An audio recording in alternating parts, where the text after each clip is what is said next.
এক নাম্বার হলো মিনাল জিবালি, এক নাম্বার তোমরা পাহাড়ে ঘর বানাও। দুই নাম্বার হলো ওয়ামিনাস সাজারি, তোমরা গাছে গাছে ঘর বানাও। তিন নাম্বার হলো ওয়ামিম্মা ইয়ারিসুন, মানুষের অট্টালিকায় ঘর বানাও। মৌমাছির আল্লাহ প্রথমে বলছে পাহাড়ে ঘর বানাইতে, এজন্য সব চাইতে বেশি মৌচাক হয় পাহাড়ি অঞ্চলে, ঠিক কিনা? সবচাইতে বেশি মধু হয় কোথায়? পাহাড়ি অঞ্চলে। এরপরে চর অঞ্চলে যেখানে গাছ বেশি। এরপরে হলো আপনার আমার শহরের ভিতরে বা দালান কোটার ভিতরে। আল্লাহ পাক মৌমাছিরে বলছে 3 জায়গায় ঘর বানাইতে, কিন্তু মৌমাছি আল্লাহর আদেশকে এত পরিপূর্ণ পালন করছে, আমার আল্লাহ খুশি হইয়া কিয়ামত পর্যন্ত প্রত্যেকটা মানুষ রে, আমার আল্লাহ বিজ্ঞানকে কিয়ামত পর্যন্ত যত মানুষ আসবে, মৌমাছি আল্লাহর আদেশকে পরিপূর্ণ পালন করার কারণে আমার আল্লাহ মৌমাছিকে 4টা বিজ্ঞান শিক্ষা দিয়া দিছে। সুবহান। 1 নাম্বার বিজ্ঞান, আল্লাহ পাক মৌমাছিরে একটা একটা করে আল্লাহ পাক 4টা বিজ্ঞান শিক্ষা দিয়া দিয়েছেন। আল্লাহ পাক রব্বুল আলামিন 1 নাম্বার মৌমাছিরে বিজ্ঞান শিক্ষা দিয়া দিয়েছেন কেমিস্ট্রি। কেমিস্ট্রি হলো দেওয়ালের সাথে আমরা যখন কোনো জিনিস ঝুলাই তখন আটার সাহায্যে ঝুলাই, কোনো গামের সাহায্যে ঝুলাই, কিন্তু মৌমাছির দিকে তাকান, মৌমাছি 20 কেজি 10 কেজি চাকের মধু মৌচাকটাকে যান দেওয়ালের সাথে ঝুলাইছে, ওরা গাছের সাথে ঝুলাইছে, পাহাড়ের সাথে ঝুলাই রাখছে। বলেন আপনার থেকে কোনোদিন আটা নিছে কিনা? নিছে? মৌমাছি 20 কেজি থেকে 30 কেজি আধ মন পর্যন্ত, মনকে মন মৌচাকরে কোনো আটা ছাড়া। আল্লাহ পাক বলেন রে মৌমাছি, তোমরা আমার আদেশ পালন করছো 3টা, আমি আল্লাহ তোমাদেরকে বিজ্ঞান শিক্ষা দিব 4টা। 1 নাম্বার কেমিস্ট্রি, দেওয়ালের সাথে কোনো আটা ছাড়া কিভাবে কোনো ভারী বস্তুকে ঝুলাইতে হয়, আমি আল্লাহ তোমাদেরকে এমন কেমিস্ট্রি নামক বিজ্ঞান শিক্ষা দিয়া দিব। সুবহান। 2 নাম্বার আল্লাহ পাক মৌমাছিরে যে বিজ্ঞান শিক্ষা দিয়েছেন তার নাম হলো ইঞ্জিনিয়ারিং টেকনোলজি। ইঞ্জিনিয়ারিং টেকনোলজি হলো এমন বিজ্ঞান, যেমন আপনি একটা 10 তলা বিল্ডিং বানাইবেন, সেখানে একজন ইঞ্জিনিয়ার নেন কিনেন না, কারণ হলো যাতে করে আপনার ঘরের কোথাও কোনো ত্রুটি না হয়। আল্লাহ বলে ও পৃথিবীর মানুষ, তোমরাও যদি আমি আল্লাহর আদেশগুলোকে পরিপূর্ণ পালন করো, মৌমাছির চাইতে উত্তম বিজ্ঞান আমি বনি আদমকে শিক্ষা দিয়া দিব। সুবহান। এবার মৌমাছিরে আল্লাহ পাক ইঞ্জিনিয়ারিং টেকনোলজি শিক্ষা দিয়েছেন। সেটা কিভাবে? সেটা হলো আল্লাহ পাক রব্বুল আলামিন মৌমাছি যে ঘর বানায়, আপনি আমি যে ঘর বানাই, ঘরটা হলো 4 কোণ বিশিষ্ট, আর মৌমাছি যে ঘর বানায় ঘরটা হলো 6 কোণ বিশিষ্ট। আপনার আমার ঘরের ভিতরে রুম থাকে 1 থেকে 2টা 5টা 10টা পর্যন্ত, কিন্তু মৌমাছি যেই বাড়ি বানায় ওই বাড়ির ভিতরে রুম থাকে 20 থেকে 22,000 পর্যন্ত। সুবহান। বিজ্ঞান বলেন রে মুসলমান বন্ধু, আল্লাহ পাক মৌমাছিকে এত বিজ্ঞান শিক্ষা দিছে, বলেন মৌমাছিকে আপনার থেকে ঘর বানানোর সময় ফিতা হাওলাত নেয় নাকি? কথা কয় না, ফিতা নেয়। কিন্তু মৌমাছি এই যে 20,000 22,000 ঘর বানায়, বলে প্রত্যেকটা ঘর সুতা দিয়া যদি মাপা হয় তাহলে 20,000 22,000 ঘর এক চুল এদিক সেদিক হবে না, বরং যেই কোণা যতটুকু দরকার 20,000 ঘর একটা কোণা তো এলোমেলো হয় না। সুবহান। আল্লাহ পাক 3 নাম্বার তাকে যে বিজ্ঞান শিক্ষা দিয়েছেন সেটা হলো মেডিকেল সায়েন্স। মেডিকেল সায়েন্স হলো এমন বিজ্ঞান শিক্ষা দিচ্ছে, যেমন কোনো খাদ্যকে যদি স্থায়ীভাবে রাখতে হয় সেখানে বিভিন্ন প্রকার কেমিক্যাল দেয় কি দেয় না। যেমন ডাক্তার ঔষধ বানায়, ঔষধটাকে 1 বছরের গ্যারান্টি দেয়, সেখানে কিছু কেমিক্যাল দেয় কি দেয় না। আল্লাহ পাক রব্বুল আলামিন মৌমাছির এমন বিজ্ঞান শিক্ষা দিছে, পৃথিবীতে একমাত্র একটাই খাবার আছে, আদম আলাইহিস সালামও যদি মধুকে রেখে যাইতো, আর কিয়ামতের সময় যদি ঈসা আলাইহিস সালাম যদি মধুটাকে খাইতো, পৃথিবীতে একটা খাদ্য আছে যেই খাদ্যটা কোনোদিন নষ্ট হয় না, যেই খাদ্যটা কোনোদিন নষ্ট হয় না, যেই খাদ্যটা কোনোদিন ডেট শেষ হয় না। আল্লাহ বলে মৌমাছি দুনিয়ার মানুষ আমার গোলামি করে না, এজন্য দুনিয়ার মানুষ ডেট দেওয়া লাগে, আগামী 24 সাল পর্যন্ত চলবে, 25 সালে এই ঔষধ খাওয়া যাবে না, তোমরা আমার গোলামি করো। এজন্য আমি আল্লাহ তোমাদেরকে যেই মধু দান করব, ওই মধুর ভিতরে আমি আল্লাহ তোমাদেরকে এমন বিজ্ঞান শিক্ষা দিয়ে দেব, তোমাদের মধু কোনোদিন নষ্ট হবে না, হবে না। শুধুমাত্র তাই না, তোমাদের খাঁটি মধুকে যদি কোনো খাদ্যের ভিতরে দিয়ে দেওয়া হয়, তাহলে ওই খাদ্য সহজে নষ্ট হবে না। সুবহানাল্লাহ। 4 নাম্বার, আল্লাহ পাক মৌমাছিকে মেরিন বায়োলজি বিজ্ঞান শিক্ষা দিয়েছে। মেরিন বায়োলজি হলো এমন বিজ্ঞান, বিজ্ঞান বলে মৌমাছি এক একটা বাসা থেকে, এক একটা মৌচাক থেকে তিনি মধু সংগ্রহের জন্য 90,000 থেকে 1 লক্ষ মাইল দূরে যায়। 1 লক্ষ মাইল দূরে এদের ভিতরে কিছু মৌমাছি আছে, বাসা কোথাও ফুল আছে সেই ফুলগুলো খনন করে, কোথাও কোনো ফুল আছে ফুলগুলো সন্ধান করে। কিছু মৌমাছি আছে যে মৌমাছিগুলো মম সংগ্রহ করে, কিছু মৌমাছি আছে যে মৌমাছিগুলো কেউ নাপাকি নিয়ে বাসায় ঢুকে কিনা পাহারা দেয়। এক একটা মৌমাছির এক একটা কাজ। এবার শ্রমিক মৌমাছি যারা আছে, শ্রমিক মৌমাছি কাজ করে যারা, শ্রমিক মৌমাছিগুলো বহু দূরে চলে যায়।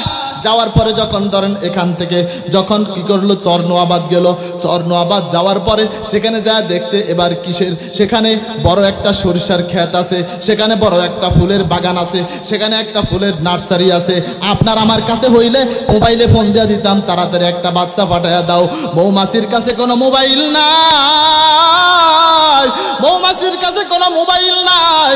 আল্লাহ বলে মৌমাছি আমি আল্লাহর আদেশকে পরিপূর্ণ পালন করার কারণে 4 নাম্বার বিজ্ঞান আমি আল্লাহ তোমাদেরকে যেটা শিক্ষা দেব সেটা হলো আল্লাহ পাক মৌমাছির মাথার উপরে এমন 2টা এন্টেনা টানা দিছে। ওই মৌমাছির এন্টেনার সাথে বাসায় সংযোগ আছে। মৌমাছি যখন কোথাও যাওয়ার পর সেখানে যাইয়া যখন দেখতে পায় ফুলের বাগান, যখন সেখানে ফুলের নার্সারি দেখতে পায়, যখন সেখানে বিভিন্ন প্রকার ফুল দেখতে পায়, মৌমাছি ছোট্ট একটা চিৎকার দেয়। ওই যে এন্টিনার থেকে বাসায় যে এন্টিনার থাকে সেখানে আল্লাহ পাক সূর্যের সাহায্যে, বাতাসের সাহায্যে তার ঘর পর্যন্ত আমার আল্লাহ আওয়াজ পৌঁছিয়ে দেয়। কাদেরে কুদরতদারি বরকামাল আনতা রাব্বি আনতা হাসবি জুল জালাল তুহি কাদের জালিলুল্লাহ জাহাদার বহরে হাল তুহি মেরা নেগাহদার। আল্লাহ পাক বলেন আমি মৌমাছিকে 4 নাম্বার যে বিজ্ঞান শিক্ষা দিলাম, এই মৌমাছি থেকে এবার বিজ্ঞান মৌমাছি তো তার বাসায় কোনো মোবাইল নাই, তাহলে কিভাবে আওয়াজ পৌঁছায়? বিজ্ঞান এই আয়াতকে গবেষণা করার পর এবার সর্বপ্রথম আপনার আমার কথা বলার যন্ত্র মোবাইল তৈরি করে। সুবহানাল্লাহ। আল্লাহ পাক রব্বুল আলামিন বলেন মৌমাছির 4টা 5টা বড় বড় গুণ, এর ভিতরে 1 নাম্বার গুণ হলো মৌমাছি আল্লাহর আদেশকে অমান্য করে না। মৌমাছির কোনোদিন 3 জায়গা ছাড়া কোথাও ঘর বানাইতে দেখবেন না। আর আপনি আমি বনি আদম, আল্লাহ পাক সকাল থেকে সন্ধ্যা পর্যন্ত, সন্ধ্যা থেকে আবার সকাল পর্যন্ত 5 ওয়াক্ত নামাজের আদেশ করেছেন, আল্লাহ হালাল খাওয়ার আদেশ করেছেন, আল্লাহ হারাম থেকে নিষেধ করেছেন, হাজার হাজার আদেশ আল্লাহ পাক মা বোনদেরকে পর্দার কথা বলছে। এবার বলেন মৌমাছি যেমন আল্লাহর আদেশকে পালন করে, বনি আদম কি ওইভাবে আল্লাহর আদেশ পরিপূর্ণ পালন করেনি? আজও যদি বনি আদম আল্লাহর আদেশকে পরিপূর্ণ পালন করতে পারে, আল্লাহর নবী হাদিসের ভিতরে বলেন আদ-দুনিয়া খুলিকাত লাকুম ওয়া আনতুম খুলিকতুম লিল আখিরা। এ দুনিয়ার মানুষ ভালো করে শোনো, ভালো করে শোনো, আমি এই দুনিয়ায় মৌমাছি বানাইছি মানুষ তোমার জন্য, হাতিরে বানাইছি তোমার জন্য, গাভীরে বানাইছি তোমার জন্য, আমি আল্লাহ জমিনরে বানাইছি তোমার জন্য, সূর্যরে বানাইছি তোমার জন্য। সব কিছু তোমার গোলামি করবে, আর তুমি একমাত্র প্রাণী আমি আল্লাহর গোলামির জন্য বানাইছি। সুবহান। মৌমাছির 1 নাম্বার গুণ, মৌমাছি সব সময় কার আদেশকে পরিপূর্ণ পালন করে। 2 নাম্বার মৌমাছির ভিতরে গুণ হলো মৌমাছি ঐক্যের সাথে কাজ করে। কিসের সাথে? ঐক্যের সাথে মৌমাছি কাজ করে। আপনি আমি তো বিচ্ছিন্ন থাকি, অথচ আল্লাহ পাক রব্বুল আলামিন এই বিধানটা বনি আদমকেও দান করেছেন। আল্লাহ পাক রব্বুল আলামিন বলেন ওয়াতাসিমু বিহাবলিল্লাহি জামিআও ওয়ালা তাফাররাকু। আল্লাহ বলেন হে বনি আদম, তোমরা আমি আল্লাহর রজ্জুকে এক করে ধরো, তোমরা বিচ্ছিন্ন হইও না। কেন বিচ্ছিন্ন হইবা? কারণ তোমরা সব বনি আদম হলো একটা বডির মতো। কয়টা বডির মতো? একটা বডির মতো। আল্লাহর নবী হাদিসের ভিতরে বলেন আল মুমিনুনা কারাজুলুন ওয়াহিদ, বনি আদম তো একটা বডির মতো।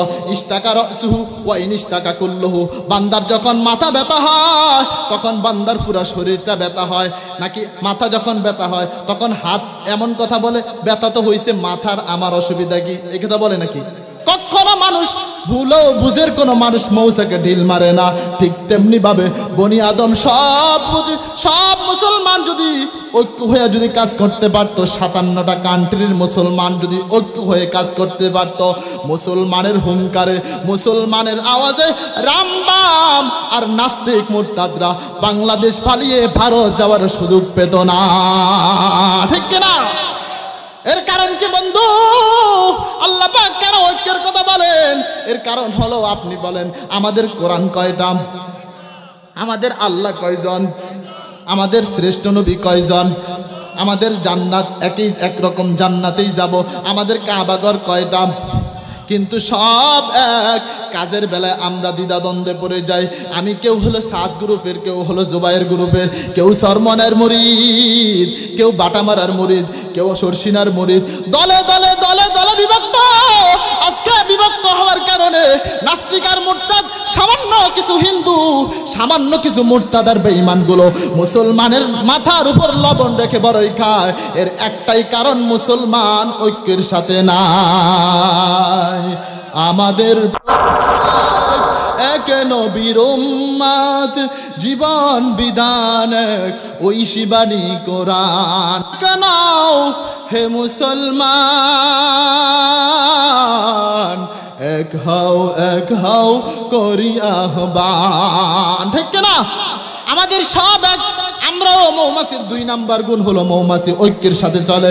3 নাম্বার গুণ, আল্লাহর নবী মৌমাছির ভালো গুণ দেখার কারণে আল্লাহর হাবিব বলেন ইন্না মাসালাল মুমিন কামাসালিন নাহলা, মুমিন তো হবে মৌমাছির মতো। এ মৌমাছি যা, সারা দেশের যত ফল আছে, সারা দেশের যত ফুল আছে সবগুলোর উপর বসবি। কিন্তু মৌমাছি যদি মনে করত আমি কি করব, শুধু গোলাপ ফুলের উপর বসবো, আমি আর কোনো ফুলের উপর বসবো না, আমি শুধু কি করব, সরিষা ফুলের উপর বসবো, আর কোনো ফুলের উপর বসবো না, তাহলে মৌমাছির ঔষধ পৃথিবীর মানুষের জন্য শেফার কারণ হইতো না। ঠিক কিনা? কিন্তু মৌমাছি কি কারণ? মৌমাছি কখনো গোলাপ ফুলের উপর বসে? মৌমাছি যত প্রকার ফুল আছে এমন কোন ফুল নাই যেটার উপর মৌমাছি বসে না। ঠিক কিনা? কারণ মৌমাছি ভেদাভেদ বুঝে না। কিন্তু আপনি আমি ভেদাভেদ করে ফেলি। মাহফিলে আসছি, আগে বক্তার মাথার দিকে তাকাই, যদি বক্তার মাথার টুপিটা সবুজ হয় তাহলে বক্তা চরমনাইর, আর চরমনাই হইলে আমার লোক, তাহলে বসা যায়, ওয়াজও শোনা যায়। আর বক্তার মাথার দিকে তাকায় দেখছে বক্তা সাইদি টুপি, উঁচু টুপি পড়ছে, তার মানে বক্তা জামাতের লোক, আমার দলের লোক না, ওয়াজ শোনা যাবে না, চল চল আমরা তাড়াতাড়ি চলে যাই। এমন দলাদলি আর ঠেলাঠেলি মারামারি আমাদের সমাজে আছে না নাই? আছে না নাই? আমরা যদি মৌমাছির মতো সব, আমি চরমনাই যাব, সারসিনা যাব, আমি সব হকপন্থী দলের সাথেই থাকবো, আমি তাবলিগেও যাব, ভালো ভালো যত দল আছে সব জায়গায় যাব, ভালো মৌমাছির মতো সার নির্যাস ভালোটাকে নিয়ে আসবো। যদি এভাবে যদি নিয়ে আসতে পারতাম, মুসলমানের ভিতরে বিবাদ হইতো না। মুসলমান কেউ আস্তে আমিন, কেউ জোরে আমিন, কেউ নবীরে দাঁড়ায়া সালাম, কেউ নবীরে পয়সা সালাম, এমন ভেদাভেদ, মুসলমানের ভেদাভেদ না থাকলে ইসলাম নিয়ে কোনোদিন সিনেমিনে খেলার সুযোগ পাওয়া যেত না। ঠিক না? তাহলে মৌমাছির 4 নাম্বার গুণ, মৌমাছি সব সময় ভালো বস্তুর উপর বসে। আরেকটা মাছি আছে যার নাম হলো মাছি। একটা হলো মৌমাছি আর একটা হলো মাছি। আল্লাহ পাক রব্বুল আলামিন বলেন দেখো মৌমাছির ভিতরে কত গুণ। এজন্য নবী বলছে মৌমাছির মতো হইতে, মাছির মতো হইতে নিষেধ করছে। কারণ মাছিরে কোনোদিন ফুলের উপর বসতে দেখবেন না, মাছিরে কোনোদিন ফলের উপর বসতে দেখবেন না। মাছিরে দেখবেন নাপাক জায়গায় বসে, মাছি নাপাক পচা গান্দা পানির উপর বসে। মাছি সব সময় খারাপ বস্তুর উপর বসে। এই মাছি হলো মুনাফিক। মাছি হলো মুনাফিকের দৃষ্টান্ত। মুনাফিক মাহফিলও যায়, আবার যখন মমতাজাফা আসে, যখন কোনো ডান্স হয় সেখানেও যায়। আর মুমিন হলো মৌমাছির মতো, সব ভালো জায়গায় যায়, খারাপ জায়গায় যায় না। ঠিক কিনা? কিন্তু এক প্রকার মুনাফিক আছে যারা উলামায়ে কেরামের সাথে তাবলীগও যায়, আবার সুযোগ পাইলে সাদওয়ালাদের সাথেও যায়। আছে না নাই? কারণ হলো এরা হলো মুনাফিক। আল্লাহর নবী বলেন তোমরা মুনাফিক মার্কা মাছির মতো হইও না। মাছির মতো হইলে মানুষ যেখানেই পাবে সেখানেই মারবে, যেখানেই পাবে সেখানেই মারবে, যেখানেই পাবে সেখানেই মারবে। আর মৌমাছির মতো যদি হও, আপনার বাড়ির পাশে যদি দেখেন অনেকগুলা মৌমাছি কি করতেছে, ঘুরতেছে, আপনি মনে মনে নিয়ত করেন আমার ঘরের কর্নারে যদি বাসাটা বাঁধে, ছাকটা বানায়, তাহলে ভালোই হবে। ঠিক না? মৌমাছি কয়টা যদি আপনার ঘরের পাশে ঘুরে, আপনি কি এমন হয় তাড়াইয়া দেন? এমন হয়েছে? কিন্তু মাছি যদি আপনার খাবারের পাশে আসে, মাছি যদি আপনার মাছের কাছে যায়, মাছি যদি আপনার ঘরের আশেপাশে যায়, ওরে সুন্দর করে আদর যত্ন করে রাখেন নাকি? মানুষ মৌসাকটাকে মানুষ পাহারা দিয়ে রাখে, কোনোদিন মাছিরে পাহারা দেয় না। ঠিক তেমনি ভাবে ইমানদার যখন মৌমাছির মতো হবে, তখন আমার আল্লাহ আসমান থেকে ফেরেশতার মাধ্যমে হলো বনি আদমরে আল্লাহ পাহারা দিয়ে রাখবে। সুবহান। আর যদি সমাজের অধিকাংশ মানুষ যদি মুনাফিক হয়, তাহলে এমন মানুষে আল্লাহ পাক সাহায্যের ওয়াদা নাই। তখন এই মানুষগুলো নাস্তিক মারবে, এই মানুষগুলোরে সাত গ্রুপ মারবে, এই মানুষগুলোরে হিন্দু মারবে, এই মানুষগুলোরে বৌদ্ধ মারবে। আর মানুষ বারবার ডাক দিয়া বলবে মাতা নাসরুল্লাহ, আমার আল্লাহর সাহায্য কখন আসবে? আল্লাহ কয় তুমি মুনাফিকের কাছে সাহায্য আসে না। তুমি মৌমাছির মতো কি হও, উত্তম গুণওয়ালা হও, আসমান থেকে ফেরেশতা দিয়েও হলো আমি তোমাদেরকে সাহায্য করব। সুবহান। 5 নাম্বার হলো 4 নাম্বার মৌমাছি। 1 নাম্বার বলেছিলাম মৌমাছি আল্লাহর বিধানকে পরিপূর্ণ পালন করে। 2 নাম্বার মৌমাছি ঐক্যের সাথে কাজ করে। 3 নাম্বার মৌমাছি সব সময় ভালো বস্তুর উপর বসে। 4 নাম্বার বৈশিষ্ট্য হলো মৌমাছি কঠোর পরিশ্রমী হয়। কি পরিশ্রমী? কঠোর পরিশ্রমী হয়। মৌমাছি কত পরিশ্রমী হয়? বিজ্ঞান বলেন মৌমাছি 500 গ্রাম মধু সংগ্রহের জন্য একটা আর দুটা নয়, বরং 2 মিলিয়ন ফুলের কাছে যেতে হয়। সুবহানাল্লাহ। কত মিলিয়ন? 2 মিলিয়ন ফুলের কাছে, তাও কত গতিতে? 90,000 কিলোমিটার দূরে। শুধুমাত্র তাই না, 8 কিলোমিটার বেগে, অর্থাৎ এত দ্রুত 90,000 কিলোমিটার দূরে মাত্র আধা কেজি মধু সংগ্রহের জন্য 2 মিলিয়ন ফুলের কাছে যাইয়া বনি আদমের জন্য কঠোর পরিশ্রমী করে মধু দিয়া যায়। আর বনি আদমরে শিক্ষা দিয়া দেয়, বনি আদম তুমিও কঠোর পরিশ্রমী হও। কারণ আল্লাহ পাক কোরআনের ভিতরে বলেন ফাইদা কুদিয়াতিস সালাতু ফান্তাশিরু ফিল আরদি ওয়াবতাগু মিন ফাদলিল্লাহ। আল্লাহ বলেন এ বনি আদম তোমরা কঠোর পরিশ্রমী কেন হবা? এর কারণ হলো ফাইজা কুদিয়াতিস সালাত, যখন নামাজ শেষ হয়ে যায় আল্লাহ বলেন তোমরা জমিনে ছড়িয়ে ছিটিয়ে পড়ো, জমিনের ভিতরে মেহনত করো। আমি আল্লাহ কেন মেহনত করবা? নবী বলেন তালাবু কাসবুল হালালি ফারিজাতুম বাযাল ফারিজা। বান্দা নামাজ যেমন ফরজ, হালাল রিজিক অন্বেষণ করাও ফরজ। ঠিক কি না? অতএব বান্দা যখন তুমি নামাজ পড়বা, জমিনে ছড়িয়ে ছিটিয়ে পড়বা আর কঠোর পরিশ্রমী হবা, আমি আল্লাহ তোমার রিজিকের ব্যবস্থা জমিনে করে দিব। সুবহানাল্লাহ। কিন্তু আমাদের চরিত্র ভিন্ন। এক ভাই বিদেশে কামাই করতেছেন আর 5 ভাই বাংলাদেশে দেশে বসে বসে খায়। প্রবাস থেকে ওই বন্ধু যখন ফিরে আসে তাকায় দেখে টাকাও নাই, বাড়িও নাই, গাড়িও নাই, আবার আগের মতো অটো চালানো লাগে। এমন সমাজে প্রবাসী আমাদের দেশে আছে না নাই? কঠোর পরিশ্রম করতে রাজি না। এক দোকানে কাজ করে, সেখানে পরিশ্রম বেশি দেখে বলে ভাই আমি আপনার কাজ করবো না, চলে যায়। আল্লাহ বলে কঠোর পরিশ্রমী হও। মৌমাছি বনি আদমরে শিক্ষা দেয়া দেয়, বনি আদম আমাদের মতো কঠোর পরিশ্রমী হও, কঠোর পরিশ্রমী হও। মৌমাছি কত কঠোর পরিশ্রমী হয়। ছোট্টবেলায় আমরা একটা কবিতা পড়ছিলাম, মৌমাছি মৌমাছি কোথায় যাও নাচি নাচি, একবার দাঁড়াও না ভাই।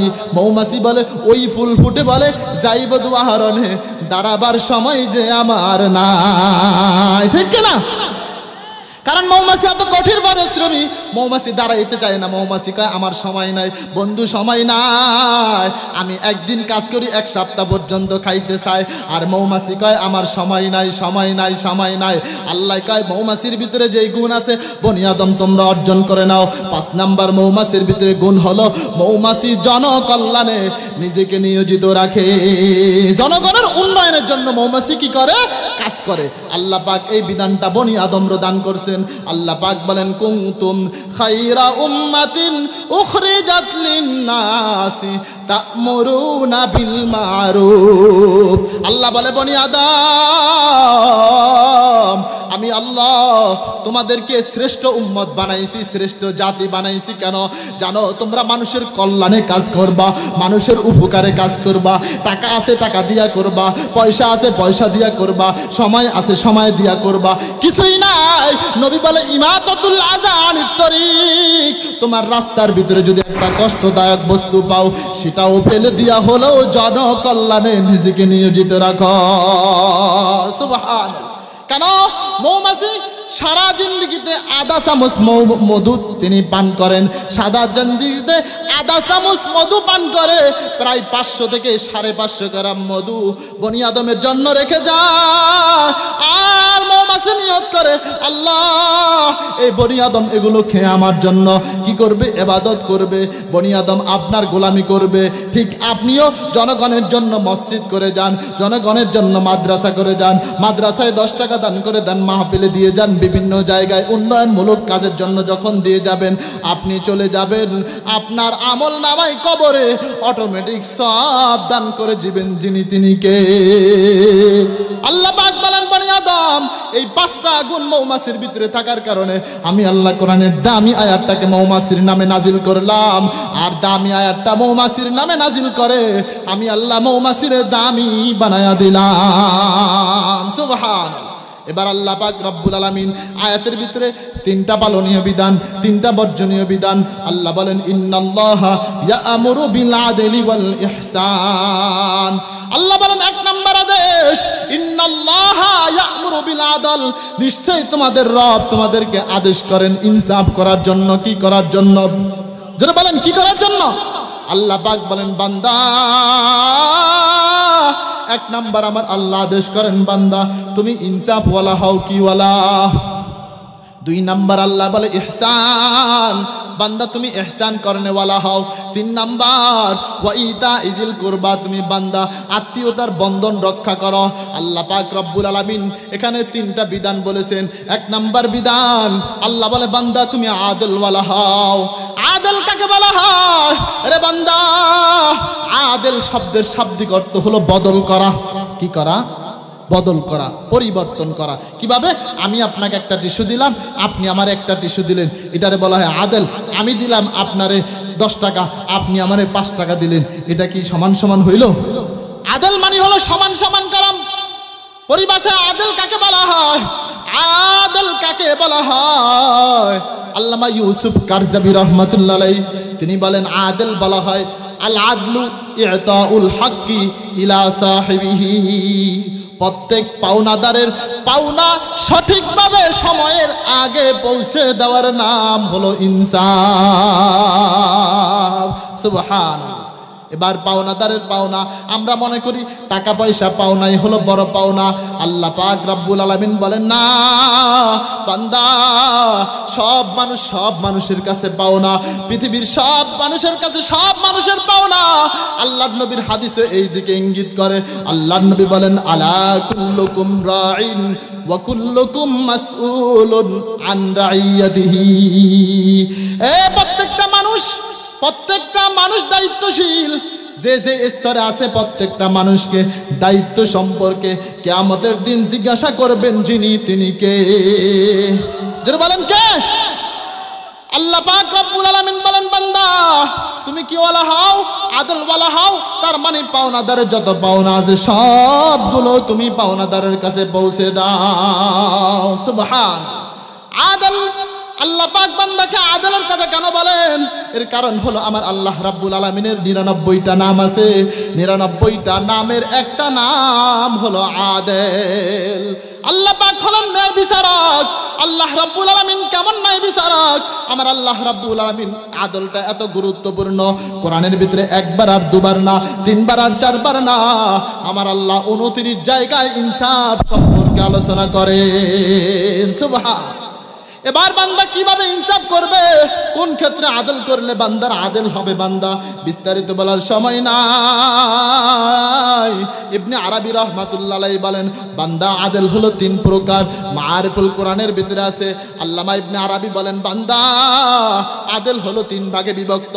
3 জায়গায় আদল যদি বান্দা করতে পারো, আমার আল্লাহ যেই দিন তিনি নিজে বিচারক হবেন, আল্লাহ পাক রব্বুল আলামিন 3 জায়গায় যারা ইনসাফ করতে পারবে, আমার আল্লাহ বিনা হিসাবে ইনসাফের সাথে বান্দাকে জান্নাতের মেহমান বানায়া দিবে। আল্লাহ পাক রব্বুল আলামিন বলেন, বান্দা 1 নাম্বার আদল হলো আল আদলু বাইনাল্লাহ, বান্দা নিজের মাঝে এবং আল্লাহর মাঝে আদল করা। আগে আদলের অর্থ মনে রাখবেন, পাওনাদারের পাওনা দিয়ে দেওয়ার নাম হলো কি? আদল করা। আল্লাহ পাক রব্বুল আলামিন বলেন, বান্দা তুমি কিভাবে ইনসাফ করবা?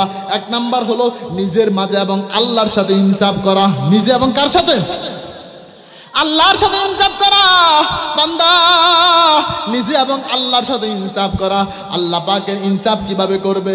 আল্লাহ পাক রব্বুল আলামিন বলেন, ওয়াবুদুল্লাহ ওয়ালা তুশরিকু বিহি শাইআ। বান্দা আল্লাহর সাথে ইনসাফ করা মানে হলো তার ইবাদত করবে, তার সাথে আর কাউকে শরীক করবে না। ঠিক কি না? বিস্তারিত বলার সময় নাই। 2 নাম্বার আদল হলো বান্দা নিজে নিজের শরীরের সাথে আদল করা। আল আদলু বাইনান নাফস, নিজে নিজের সাথে আদল করা, নিজের শরীরের সাথে নিজে আদল করা। নিজের শরীরের সাথে আদল বান্দা কিভাবে করবে? আল্লাহর নবীর দরবারে একদিন আবু দারদা রাদিয়াল্লাহু তাআলা আনহু ভিতরে ঢুকতেছেন।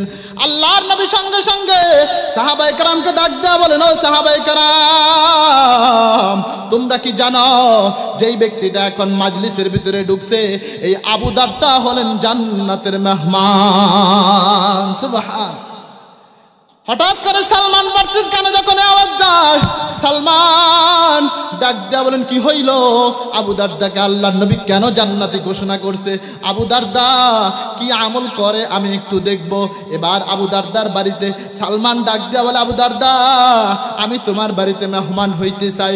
ডাক দেয়া বলে, বন্ধু আপনি আমার একজন সাথী ভাই, আপনি নবীর একজন প্রিয় সাহাবী, আপনি আমার বাড়িতে মেহমান হবেন, এটা তো ভালো কথা। এবার সালমান রে এবার আবু দারদা রাদিয়াল্লাহু তাআলা আনহুর বাড়িতে যখন নিয়ে গেলেন, আবু দারদার বাড়িতে যাওয়ার পর সালমান রাতের বেলায় ঘুমায় না, তাকায় দেখতেছেন আবু দারদা কি আমল করে, আবু দারদার আমলটা কি, আবু দারদার কি আমলের কারণে নবী তাকে জান্নাতি ঘোষণা করছে, আমার এটা জানা দরকার আছে। এজন্য সালমান ঘুমায় না, ঘুমের ভান ধরে ধরে তাকায় দেখতেছেন। আবু দারদার বাড়িতে সালমান 3 দিন মেহমান হলেন। হঠাৎ করে তাকায় দেখতেছেন আবু দারদা সারাদিন তার স্ত্রীর কাছেও যায় না। আবু দারদা দিনের বেলায় রোজা রাখে, রাতের বেলায় সারা রাত নামাজ পড়ে, তার স্ত্রী পরিবার পরিজনের কোনো খোঁজ খবর রাখে না, নিজের শরীরের কোনো যত্ন নেয় না, তার স্ত্রীর চুলগুলো, তার সন্তান সন্ততি সব এলোমেলো অবস্থায় আছে। এবার সালমান আবু দারদাকে ডাক দেয়া বলে, ও বন্ধু তুমি কি মনে করছো তোমার শরীরের উপর তোমার কোনো হক নাই? তুমি কি মনে করছো ইন্না লিরাব্বিকা আলাইকা হাক্কান, তোমার উপর তোমার রবের একটা হক আছে, তোমার পরিবারের উপর একটা হক আছে। ওয়ালি নাফসিকা আলাইকা হাক্কান, নিজের উপর নিজের হক আছে। ওয়ালি জাওজিকা আলাইকা হাক্কান, তোমার স্ত্রী পরিবার পরিজনের উপর তোমার হক আছে। অতএব যার যার হক পরিপূর্ণ দিয়া দাও। যার যার হক যদি পরিপূর্ণ না দাও তুমি ইনসাফকারী হইতে পারবা না। আর তুমি ইনসাফকারী যদি না হও দুনিয়াতে, কিয়ামতের দিন তোমার সাথেও আমার আল্লাহ ইনসাফের বিচার করবে না। আবু দারদা এবার সকালবেলা নবীর দরবারে গেলেন, ডাক দিয়া বলে, ইয়া রাসূলুল্লাহ, আপনার সাহাবী আমাকে এই কথা বলছেন। আল্লাহর নবী ডাক দিয়া বলে, সালমান ঠিকই কথা বলছে, প্রত্যেকটা জিনিসের উপর এক একটা হক আছে। অতএব তুমি শুধু ইবাদত করলেই চলবে না, তোমার পরিবার পরিজন সব কিছুকে তুমি সমাধান করে তারপরে ইবাদত করতে হবে, ঠিক না? কিন্তু আপনি নিজের শরীরের উপর নিজে জুলুম করা যাবে না। এজন্যই তো ওলামায়ে কেরাম বলেন মানুষের শরীরে আল্লাহ পাক দুই প্রকার নিয়ামত দান করছেন। কয় প্রকার? এক প্রকার নিয়ামত হলো নিত্যদিন উৎপাদন হয়, যেমন রক্ত। দ্বিতীয় প্রকার আরেকটা হলো দুধ। এভাবে অনেক নিয়ামত আছে নিত্যদিন উৎপাদন হয়, ঠিক কিনা? আরেক প্রকার নিয়ামত আছে বান্দার একবার শেষ হয়ে গেলে আর জীবনে আসে না। যেমন হাত যদি নষ্ট হয়ে যায় আরেকটা হাত আসবেনি, চক্ষু যদি নষ্ট হয়ে যায় আরেকটা চক্ষু আসবেনি, পা যদি নষ্ট হয়ে যায় আরেকটা পা আসবেনি। বলে না না, ওরে বান্দা, যেই জিনিস একবার নষ্ট হয়ে গেলে আর জীবনে ফিরে আসে না, এমন জিনিস নষ্ট করাও হারাম, এমন জিনিস কাউকে দান করাও হারাম, ঠিক না? আর যেই জিনিস বারবার উৎপাদন হয়, যেমন রক্ত। আপনি আজকে কি করলেন, একজনকে 1 কেজি রক্ত দিছেন, 1 ব্যাগ রক্ত দিছেন, আপনি আবার একটু ভালো মন্দ খাবার খেলে আবার রক্ত হবে। আপনার বুকের মহিলারা বুকের দুধ অন্য বাচ্চাকে খাওয়ায়, আবার দুধ উৎপাদন হয় কি হয় না? যেই বস্তু বারবার উৎপাদন হয় ওটা অন্য মানুষকে দান করাও জায়েজ, বিক্রি করাও জায়েজ। অতএব বান্দা, এই শরীরের মালিক আমার আল্লাহ। আল্লাহ পাক রব্বুল আলামিন বলেন, ইন্নাল্লাহা আশতারা মিনাল মুমিনিনা আনফুসাহুম ওয়া আমওয়ালাহুম বিআন্না লাহুমুল জান্নাহ।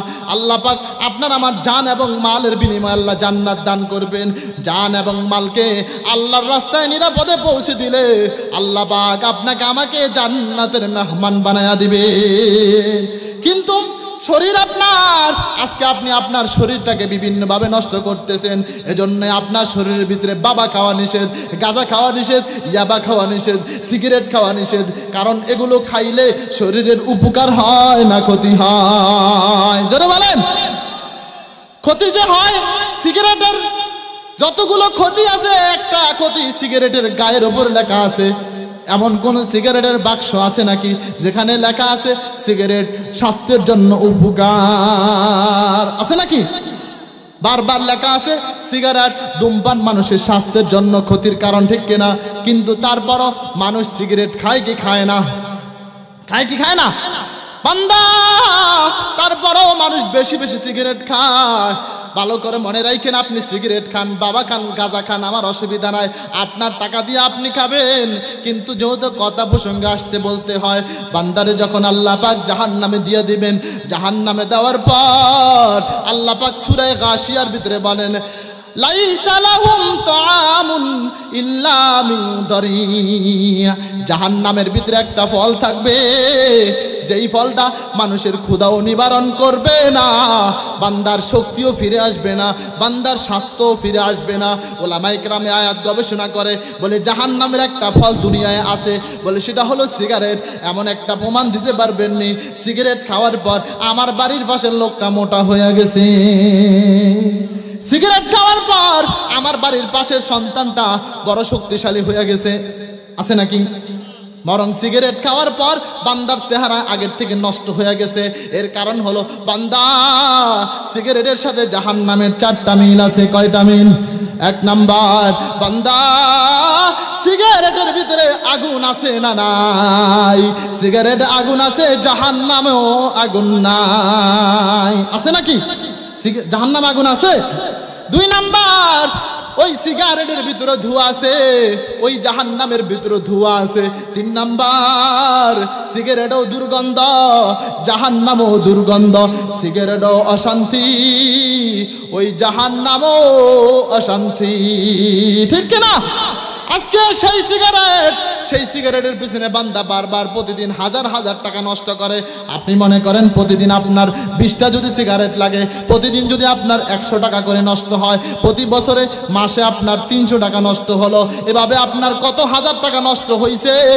বান্দা এত টাকা নষ্ট করার পর গাঁজা খাইলেন, বাবা খাইলেন, সিগারেট খাইলেন, কিন্তু এমন আশ্চর্য লাগে বুড়া মানুষ দাড়ি পেকে গেছে, এখনো বুড়া সিগারেট ছাড়তে পারে না। আছে না?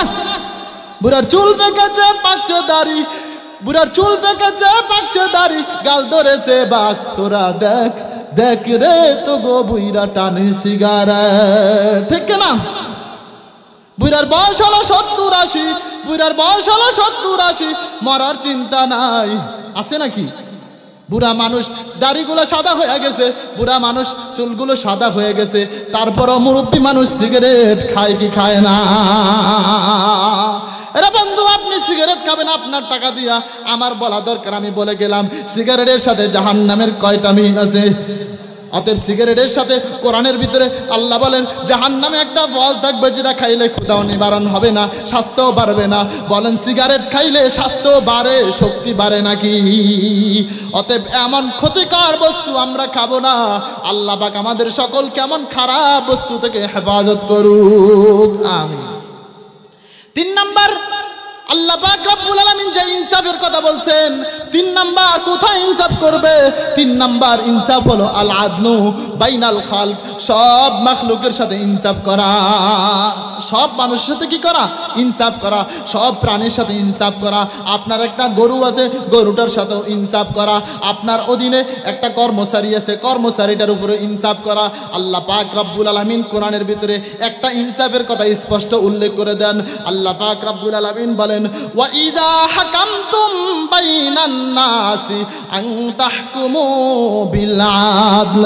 আল্লাহ বলেন, বান্দা, যখন তোমরা 2 দলের মাঝে মীমাংসা করতে যাও, অর্থাৎ যখন বিচার সালিশ করতে যাও, তখন ওই জায়গায় তোমরা ইনসাফ করিও। আল্লাহ পাক এখানে কেন নির্দিষ্ট করে কোরআনের ভিতরে বলে দিয়েছেন? আল্লাহ পাক জানে সব জায়গায় ইনসাফ করা সম্ভব হইলেও চেয়ারম্যান, মেম্বার, সর্দার, মাতুব্বর বিচারের সময় ইনসাফ করতে পারে না, ঠিক কিনা? এ বন্ধু, আল্লাহ পাক রব্বুল আলামিন আপনাকে বিচার করার জন্য আল্লাহ পাক আপনাকে চেয়ারম্যান বানাইছে, মেম্বার বানাইছে, নেতা বানাইছে, নেতৃত্ব দিছে। কত মানুষ আছে আই পাস, বিএ পাস, কিন্তু 2 জন মানুষের সামনে দাঁড়ায় কথা বলতে পারে না, এমন মানুষ আছে না নাই? কিন্তু আপনার সমাজের এমন কিছু মানুষ আছে, লেখাও জানে না, পড়াও জানে না, মানুষের সামনে যখন বসে এমন সুন্দর বিচার করে, মনে হয় ব্যক্তিরা বিএ পাস, মনে হয় ব্যক্তিরা এমএ পাস করছে, এমন আছে না নাই? আল্লাহ পাক আপনাকে বিচারের জন্য যোগ্যতা দান করছেন। আপনি মনে রাখেন, আপনিও যেমন বিচারক, আমার আল্লাহও তেমন বিচারক, ঠিক না? কিন্তু আপনার বিচারক আর আমার আল্লাহর বিচারকের ভিতরে পার্থক্য হলো অন্যতম একটা। আল্লাহ পাক সূরা 3-এর ভিতরে বলেন, আলাইসাল্লাহু বিআহকামিল হাকিমিন। আল্লাহ বলে, বান্দা, তুমি হলো শুধু হাকিম, আমি হলাম আহকামে হাকিম। আহকামে হাকিম কেমন হাকিমকে বলা হয়? যেই হাকিম যদি একবার ঘোষণা দিয়ে দেয়, যার বিরুদ্ধে আর কোনো আপিল করা যায় না, যার বিরুদ্ধে আর কোনো সুপারিশ করা যায় না, যার বিরুদ্ধে আবার আমার ক্ষমতা আসলে মামলা দিয়া পার যাবজ্জীবন রে একেবারে মুক্ত করা যায় না, তাকে বলা হয় আহকামে হাকিম। আর হাকিম বলা হয় এমন বিচারককে জানি একবার রায় দিয়া দিছে মৃত্যুদণ্ড, কিছুক্ষণ পরে আপিল করে কয় যাবজ্জীবন, কিছুক্ষণ পরে আপিল করে কয় খালাস, এমন আছে না নাই? তার মানে যেই বিচারকের বিরুদ্ধে আপিল চলে তাকে বলে হাকিম, তাকে বলে ছোট্ট বিচারক। যার বিরুদ্ধে আপিল চলে না তাকে বলে বড় বিচারক। রে বান্দা, আপনাকে আল্লাহ দুনিয়ায় ক্ষমতা দিছে, ক্ষমতার বাহাদুরি কয়দন? আপনি বলছেন 41 সাল, আল্লাহ কয় 41 না 24-এর ভিতরে আমি আল্লাহ ক্ষমতা ছিনা নেব, ঠিক কিনা? আরে বন্ধু, আপনি মনে মনে করতেছেন আপনি 41 সাল পর্যন্ত বাঁচবেন। যত দূরে যান আপনি ফেরাউনের চাইতেও বড় হয়ে যান নাই। ফেরাউন 400 বছর পর্যন্ত রাজত্ব করার পর, জুলুম করার পর ফেরাউন মরা লাগছে কি লাগে না? আরে ফেরাউন মারা যাওয়ার পর ফেরাউন জুলুম করার কারণে যেমন মাটি পায় না, আপনি 41 সাল পর্যন্ত দরকার কি 24 সাল পর্যন্ত যে জুলুম আর নির্যাতন করেছেন, আপনার নেতা কর্মীরা যে পর্যন্ত নির্যাতন করেছে, আপনাকে মাটি দেওয়ার মতো আপনার বাবার মতো লোকও খুঁজে পাওয়া যাবে না, ঠিক না? এ বন্ধু, আল্লাহ পাক বিচারকের কথা কেন বলছেন? দুনিয়ার সব হলো ছোট বিচারক, বড় বিচারক হলো কে? কিন্তু সর্দার মাতুব্বর যখন বিচার করে তখন তারা দুর্নীতি করে কি করে না? মুসলমান আমরা মনে করি করোনা হলো সবচাইতে বড় মহামারী, মনে করি না? আমরা মনে করি করোনা হলো সবচাইতে বড় মহামারী। আমরা মনে করি ওরে বিভিন্ন প্রকার যে ডেঙ্গু আসে এগুলো হলো সবচাইতে বড় মহামারী। কিন্তু আইনুদ্দিন আল-আজাদ বলে, বন্ধু এগুলো একটাও বড় মহামারী না। সবচাইতে বড় মহামারী হলো সমাজের সুদখোর ঘুষখোর বিচারক, ঠিক না? ওরা হলো দেশের লাগি মহামারীর মতন, ফাইলে কলম ঠেকায়া চালায় ওরা নির্যাতন, ঠিক না? ওরা হলো দেশের লাগি মহামারীর মতন, ফাইলে কলম ঠেকায়া চালায় ওরা নির্যাতন। ঘুষের টাকায় ওদের ভুরি, ঘুষের টাকায় ওদের ভুরি করে যে টান টান। ওরা শিক্ষিত শয়তান, ওরা শিক্ষিত শয়তান, ওরা শিক্ষিত শয়তান, ওরা শিক্ষিত শয়তান। দুর্নীতির আখড়ায় বসে জাহির করে গান, দুর্নীতির আখড়ায় বসে জাহির করে গান। কলম দিয়ে কামায় টাকা আবার দরে সাধুর বান। ওরা শিক্ষিত শয়তান, ওরা শিক্ষিত শয়তান, ওরা শিক্ষিত শয়তান, ওরা শিক্ষিত শয়তান, ঠিক না? মুসলমান বন্ধু, আমাদের সমাজের ভিতরে ইনসাফের বিচার নাই, সুদখোর বিচারক আমাদের সমাজে আছে না নাই? মুসলমান বন্ধু, আমাদের ওস্তাদ আমাদেরকে দৃষ্টান্ত দিয়েছিলেন, দুই ভাই মাঝে মাঝে সমাজের ভিতরে দুই ভাই দ্বন্দ্ব হয় কি হয় না? দুই ভাইয়ের মনে করেন 6 কাঠা জমি আছে, 6 কাঠা জমিন হইলে এক ভাই পাবে 3 কাঠা, আর এক ভাই পাবে 3 কাঠা। কিন্তু 6 কাঠার মাঝখানে সুন্দর একটা তাল গাছ, 6 কাঠার মাঝখানে কি একটা তাল গাছ পড়ছে। এবার তাল গাছ যখন পড়ছে, তাল গাছ পড়ার পর এবার ছোট্ট ভাই চাই তাল গাছ আমি নিব, বড় ভাই চাই তাল গাছ আমি নিব। এবার দুই ভাইয়ের মাঝে দ্বন্দ্ব। এবার সর্দার মাতুব্বর বলে, তোমাদের দ্বন্দ্ব যত বাড়বে আমাদের দান্দাও তত বাড়বে, ঠিক না? এবার রাতের বেলায় সর্দারের কাছে বড় ভাই আসছে, আইসা কয়, চেয়ারম্যান সাহেব আপনি তো কালকে বিচার করবেন, শুনেন বাড়ির মাঝখানে জমিনের মাঝখানে যেই তাল গাছটা আছে ওই তাল গাছটা আমারে দিয়া দেন। সর্দার বলে, শোনো তাল গাছ তোমারে দিতে পারি, শর্ত হলো তাল গাছ এমনি দেওয়া যায় না। তুমি কি জানো না তাল গাছ পেতে হলে সমাজের সর্দার মাতুব্বরদেরকে চা পানি খাওয়াইতে হয়। সর্দারকে দিয়া দিলেন। সর্দার ভাই কয়, যা যা, নো চিন্তা নো ফুর্তি, বাড়িতে যা ঘুমা, সকালবেলা তাল গাছ তুই পেয়ে যাবি। এবার বড় ভাই যখন এই ঘুষ দিয়া গেছেন, ছোট ভাই বাড়ির থেকে সংবাদ পাইছে সর্দার তো কি হয়ে গেছে, টাকায় বিক্রি হয়ে গেছে। বাড়িতে যাইয়া স্ত্রীর সাথে পরামর্শ করে। স্ত্রী বলে, ও স্ত্রী গো, শোনো তোমার সাথে আমার একটা কথা। কথাটা হলো, আমি আজকে কালকে যে বিচার হবে সেই বিচারক তো বড় ভাইয়ের থেকে বাস খাইছে।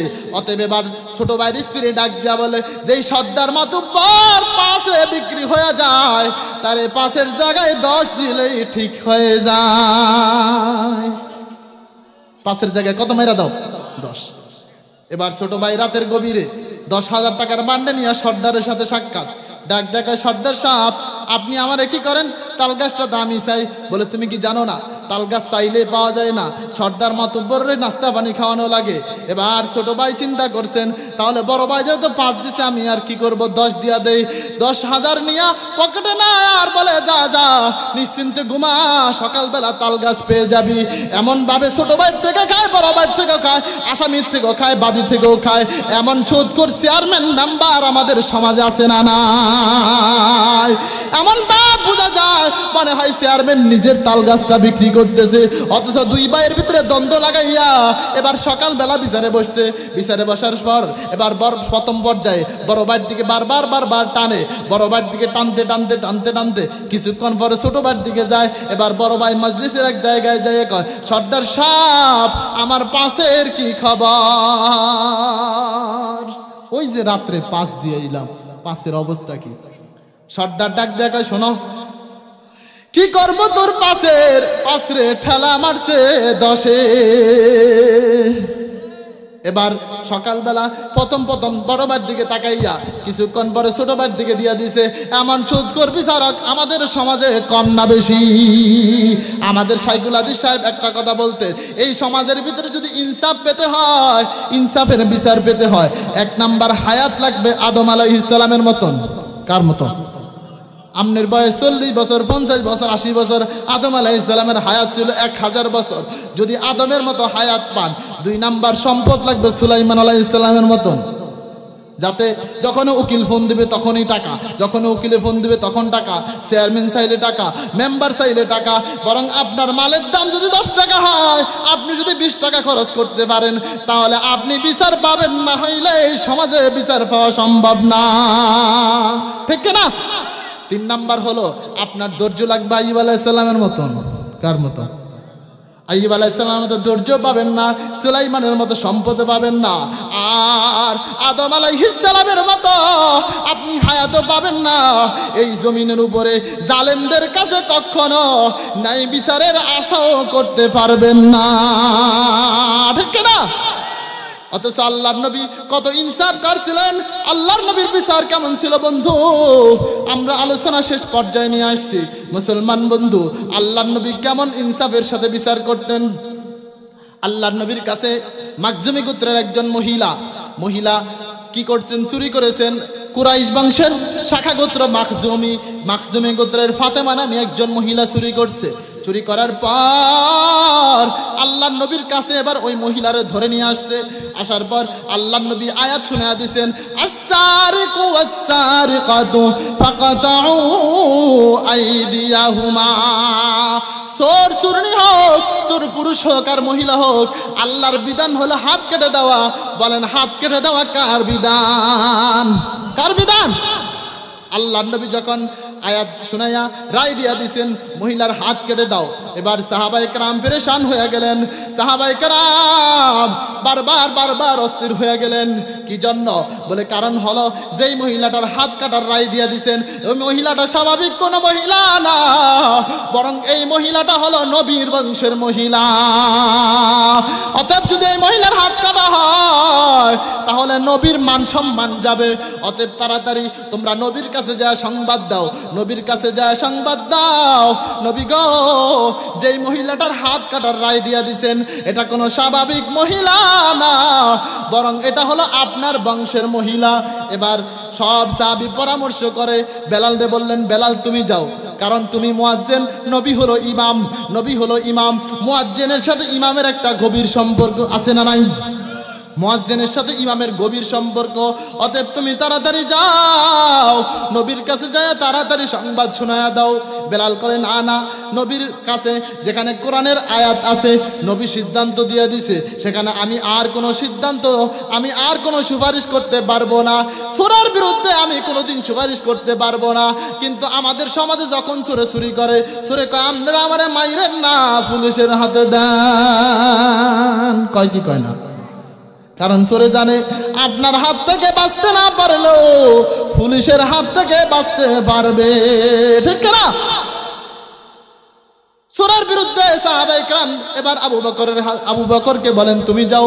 আবু বকর বলেন, আমিও পারবো না। ওমর, তুমি যাও, আমিও পারবো না। ওসমান, তুমি যাও, আমিও পারবো না। আলী, তুমি যাও, আমিও পারবো না। এক এক করে কোনো সাহাবী পারে না। সাহাবায়ে কেরাম নবীর বংশের হওয়ার পরও নবীর কাছে কোরআনের বিরুদ্ধে সুপারিশ করতে যায় না। কিন্তু আপনার আমার দলের লোক যদি চুরি করে, জিনা করে, ডাকাতি করে, পুলিশ যখন ধরে নিয়ে যায়, এবার উপর থেকে ফোন দেয়া কয়, ওরে ছেড়ে দে, ও আমার লোক। আছে না নাই? আমার লোক বুঝিস না তোরা? আমার লোক। কারণ হলো আমিও চোর তারাও চোর, আমিও চোর তারাও চোর। আমাদের কপালটা পুড়ে গেছে, আজকে ভালো নেতা আমরা পাই না। এর কারণ ছোট্টবেলায় আমরা একটা বই পড়েছি, শব্দ করে হাসতে মানা। ওই বইয়ের ভিতরে পেয়েছি এক বাদশার দরবারে এক চোর ধরা খাইছে। চোর ধরা খাওয়ার পর এবার বাদশার কাছে চোররে নিয়ে আসছে। বাদশা রায় দিয়া দিছে, ওরে পাশে দিয়া দাও। চোরে যখন পাশির সংবাদ পাইছে, চোরে ডাক দেখায়, বাদশা আমারে আপনি মেরে ফেলবেন, আমার অসুবিধা নাই, আমার নিজের জন্য কোনো মায়া নাই, আপনার জন্য আমার মায়া হয়। বাদশা কয়, কি রে, আমি ওরে দিলাম ফাঁসির রায়, কিন্তু আমার জন্য কি দেখায়? মায়া দেখায়। বাদশা কয়, কি মায়া? বলে, বাদশা আপনি চান কি আপনার ক্ষমতা চিরদিন 41 সাল পর্যন্ত থাকুক? বাদশা কয়, 41কে আরো বেশি হইলো তারও ভালো। অতএব এবার কয়, ঠিক আছে, আপনি যদি চান, আমিও চাই আপনি দীর্ঘদিন জীবনে কোনো দিন মৃত্যুবরণ যাতে না করেন, আমিও চাই আপনার ক্ষমতাতে কোনো দিন না যায়।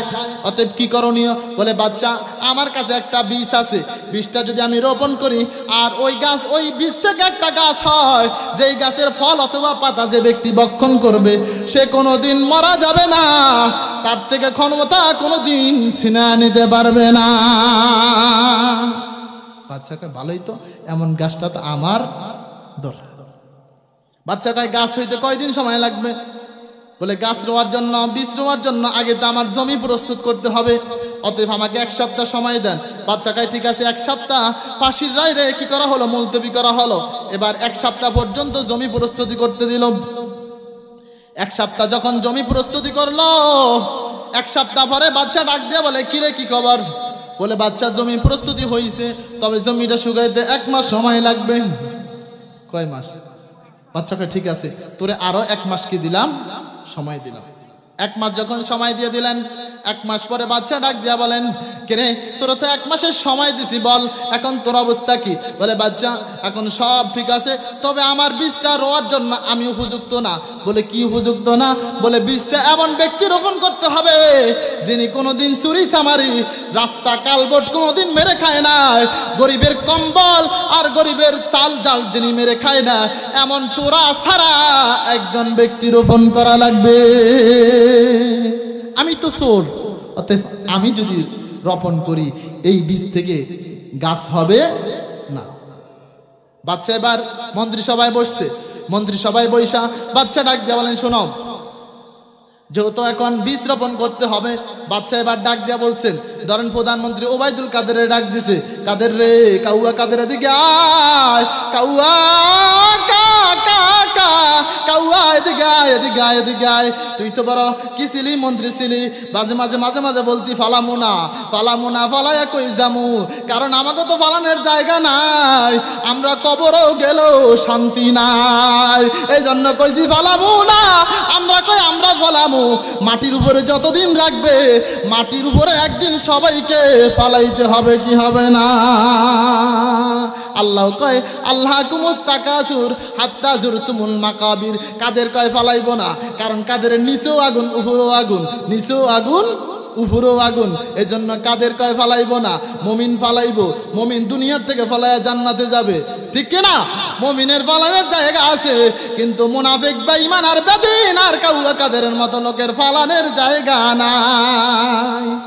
এবার ধরেন কাদেরের ডাক দিছে, কাদেরের যখন ডাক দিছে, কাউয়া কাদের ডাক দেখায়, আমি তো কি করতে পারবো না, রইতে পারবো না, কারণ আমি তো এক একদিনে এত এত সেলফি ছাড়ছি, এত এত জামা, যেই পরিমাণ জামা আমার ছিল, এত পরিমাণ জামার টাকা আমার বেতন তো সরকারে দেয় না, অতএব এত বড় একটা পদে ছিলাম, চুরি চামারি তো আমার টুকটাক হইতেই পারে,